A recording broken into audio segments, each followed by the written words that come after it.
Fala pessoal, beleza? Mais um fechamento de mercado no ar, meu nome é Rafael.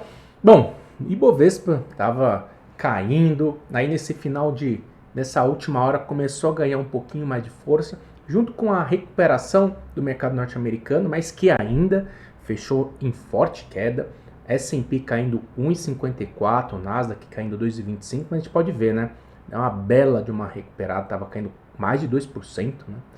Deu uma bela recuperada, ajudou o nosso mercado também, mas né, escapamos aí apesar de ter fechado praticamente estável, o Ibovespa fechando bem no 0 a 0, a gente escapou dessa derrocada, né, e foi algo que foi puxado exclusivamente, se você olhar os principais destaques de alta aí, por Petrobras, né, Petrobras subindo cerca de 2%, aí tem Banco do Brasil, o SAMB subindo cerca de 1%, mas o destaque foi Petrobras, tá?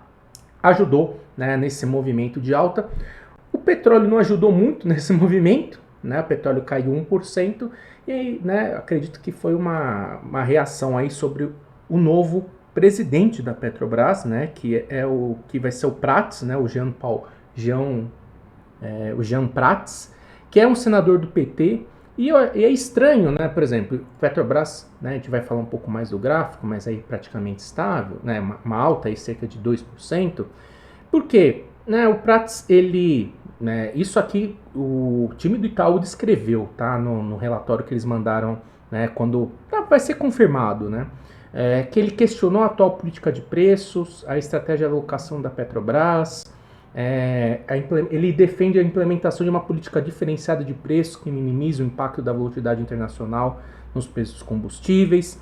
Ele é relator do projeto da Lei 1472/21, que pretende criar um fundo de estabilização no preço dos combustíveis, né, para ser financiado pelos dividendos e participação governamentais na produção de petróleo pagas pela Petrobras ao governo. Sim, né, eu de verdade eu não encontrei nada falando sobre Petrobras, sobre alguma mudança. Essa foi a notícia do dia, né? E não sei o que o mercado viu de positivo nisso, ou porque aí eu acho que tem muito mais a ver, né, o petróleo. Se a gente dá uma olhada aqui no petróleo, né, apesar de ter devolvido hoje fechado em queda, saiu, né, conseguiu ficar muito próximo dos 83, se consolidou acima da faixa dos 80, então isso é um passo importante para a recuperação do petróleo. E a Petrobras sendo um dos papéis do setor mais baratos do mundo, né, tirando esse evento político, tudo isso, olhando estritamente Petrobras, múltiplo, que é mais ou menos que o gringo olha, né, geralmente, é um dos papéis mais baratos do mundo. Eu acho que isso ajuda a explicar essa alta, porque essa notícia eu particularmente não achei positiva, mas foi Petrobras que segurou o Ibovespa, tá? Do outro lado, destaque de queda, Gerdau, né, caindo cerca de 2%, chegou a cair 3%, Vale também melhorou um pouquinho nesse final do dia, chegou a cair mais de 1%, por conta do minério de ferro caindo 2%, com os temores de um novo lockdown na China por conta da acelerada alta de casos de mortes e de, né, casos de infecção, de contágio do Covid, após a reabertura da economia em pleno inverno, né? Então, isso gera uma expectativa, né? Vale e o minério de ferro subiram 30% em novembro, justamente nessa expectativa que foi confirmada, né? O governo chinês ele reduziu o lockdown, né? Não tem lockdown, abriu a economia, tudo. E agora a grande dúvida é até quanto o governo ele vai aguentar isso, né? E assim, a China a demografia chinesa não ajuda muito, né? Um país muito idoso, tudo. Então, vamos ver como é que vai ser. Tomara que eles encontrem o meio do caminho, né? Não seja um lockdown, porque a economia chinesa ela está desacelerando, né? Então, tomara que eles encontrem o meio do caminho para não também, né? Vai trazer um outro problema, que também é a questão, além da questão de saúde, que é uma questão muito importante, a questão econômica também é muito importante. Enfim, não tá fácil, o mercado tá muito apreensivo para os próximos passos do governo chinês, tá? Lá fora, Estados Unidos, mercado norte-americano, eu falei, caindo aqui 1,5%, apesar da recuperação nessa última hora, fechou em queda, né, se consolidando abaixo desse 3.900 por conta do resultado do PCE trimestral, do terceiro trimestre, que veio junto com o PIB. O PIB veio acima do esperado e o PCE, que é o índice de inflação mais acompanhado pelo Fed, também veio acima do esperado. Veio 4,7, o mercado esperava 4,6. O ponto é, para mim, né, assim, a gente está falando do PCE do terceiro trimestre, a gente está fechando dezembro, a gente está no quarto trimestre, né? É um dado, assim, muito, muito antigo. Mas o que preocupou o mercado? É porque o dado mostrou assim, que o consumo está acelerado. E o consumo vinha sendo uma variante dentro da inflação norte-americana que vinha mostrando, né, desaceleração e dando ânimo para o mercado.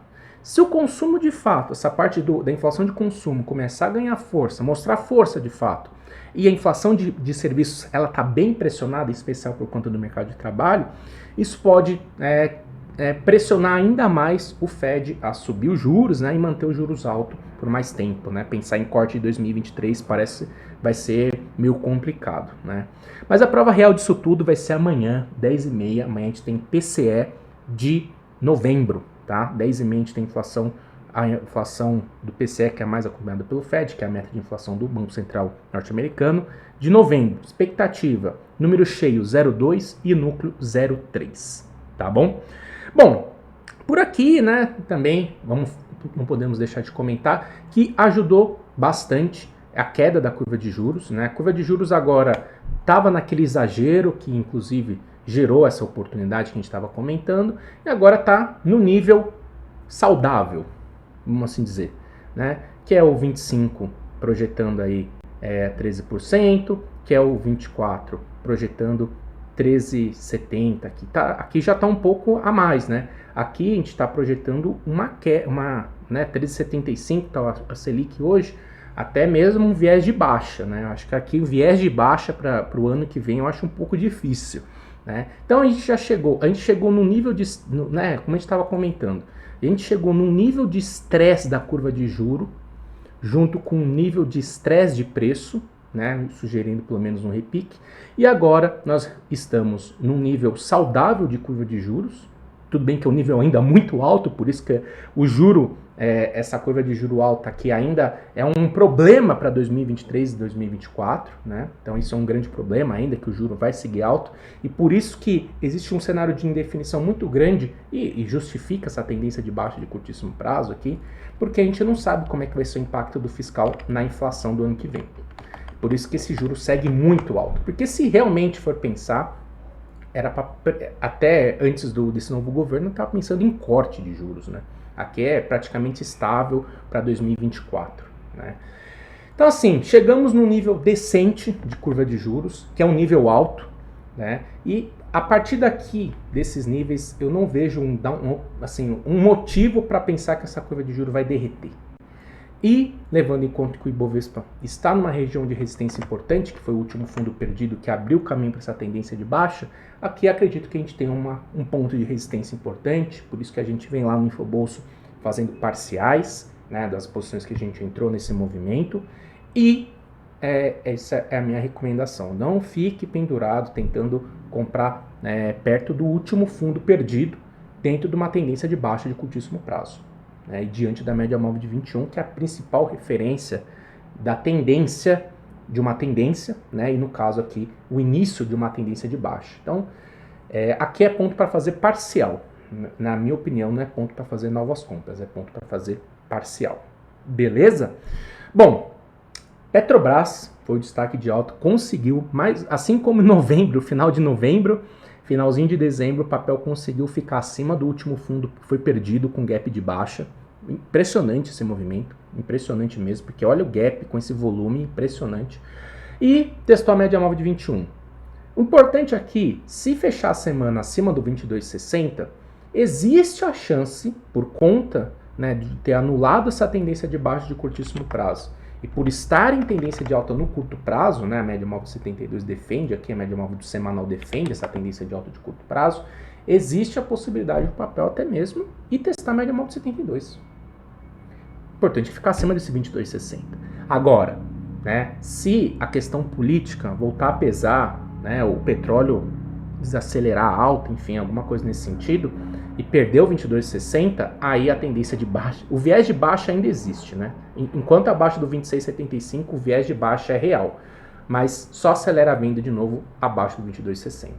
Então, suporte marcado no 22,60, tá bom? Vale, né, um monte de candle de indefinição, só vai ter uma correção de fato abaixo dos 83,62. E aqui, diante de todos esses candles de indefinição, acho complicado pensar em compra por aqui, né? Se for para pensar em compra por aqui, espera o rompimento do 88,50, tá? E o cenário está começando a mudar por questão do minério de ferro, então vale bastante atenção nesse processo, né? Aqui, ó, um dos destaques de alta do dia, Sambi, né? Sambi, Banco do Brasil também, né? Foi um destaque de alta, testando média móvel de 21. Todos os bancos também testando média móvel de 21. Sambi fechou um pouco acima, mas volume muito abaixo do esperado, né? Muito abaixo da média.